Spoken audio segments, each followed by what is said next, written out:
ये बात 5 साल पहले की है।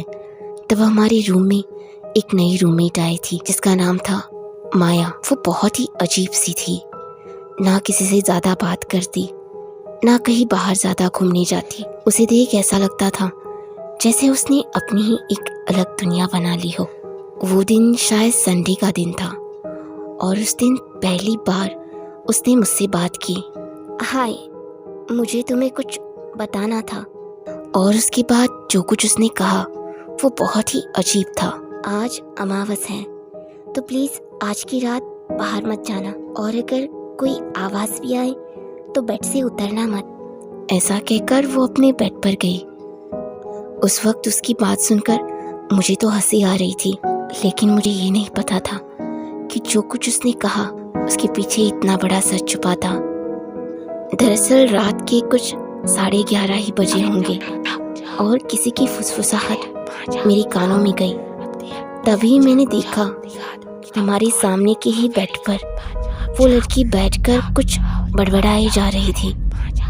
वहाँ से सही कुछ दिखाई भी नहीं दे रहा था, क्योंकि वो अपने बेड के सामने एक बड़ा सा कर्टन लगाया करती थी।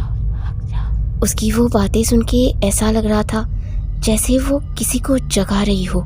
मेरी दोस्त को बहुत गहरी नींद लग चुकी थी और मैं बेड पर ही लेटे हुए माया को देखे जा रही थी। हमें तो उसने बेड पर से उठने को मना किया था, तो फिर वो इतनी रात को किसी जगह जा रही थी। देखते देखते अब करीब करीब 12 बज गए और तभी उस कमरे में अचानक से गर्मी बढ़ गई। उसके बाद जो कुछ हुआ वो हैरान कर देने वाला था। माया जैसे ही चुप हो गई, उसके कुछ पल बाद एक काली परछाई उस पर्दे के अंदर मंडराने लगी। वो देख मेरे रोंगटे खड़े हो गए। उसे देख मैंने सर पर चद्दर ओढ़ ली। उसके बाद क्या हुआ ये तो मुझे पता नहीं चला, लेकिन उसके दूसरे ही दिन ये बात मैंने अपनी दोस्त को बताई और हमने वो कमरा भी छोड़ दिया।